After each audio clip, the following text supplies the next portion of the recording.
Hi friends, last వీడియోలో Bhairavakona water fall చూపించాను కదా. ఇక్కడ దగ్గరలోనే శివుని టెంపుల్ ఉంది అని చెప్పా కదా, అది ఇదే అండి. చూసారు కదా, శ్రీ భైరవేశ్వర స్వామి దేవస్థానము. ఇది ఎంట్రన్స్ అండి. ఇక్కడ నుండి మనం లోపలికి వెళ్ళాలి. ఇదిగోండి, ఇదంతా లోపల వ్యూ. ఇక్కడ ఇంకా కన్స్ట్రక్షన్ జరుగుతూ ఉంది. లాస్ట్ టైం మేము 5 years బ్యాక్ వెళ్ళినప్పుడు ఇలా లేదు. ఇప్పుడు కొత్తగా ఇదంతా కన్స్ట్రక్షన్ చేశారు. మనకి శివాలయం అంటే ఖచ్చితంగా ఒకళ్ళు ఉంటారు స్టార్టింగ్లో. ఎవరు?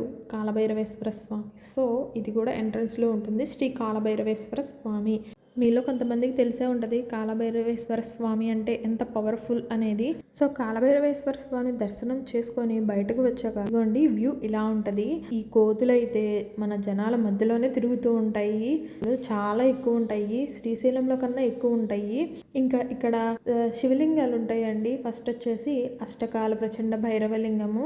లోపలికి వెళ్ళి మనం మన చేతుల మీదుగా అభిషేకం కూడా చేయొచ్చండి. నెక్స్ట్ వచ్చేసి పక్షఘాత లింగము. ఈ లింగంకి ఒక విశిష్టత ఉందండి. ఏంటంటే ఈ లింగం కిందని వాటర్ ప్రవహిస్తూ ఉంటాయి. మనం అవి చేతితో తీసుకొని ఆ లింగం మీద అభిషేకం చేయొచ్చు. ఆ గంగాదేవి శివుని పాదాల చెంత ప్రవహిస్తూ ఉంటుంది. నేను కూడా శివునికి చేతితో అభిషేకం చేసి నమస్కారం చేసుకున్నాను. తర్వాత మా బుడ్డోడు కూడా అభిషేకం చేసి కళ్ళకద్దుకున్నాడు.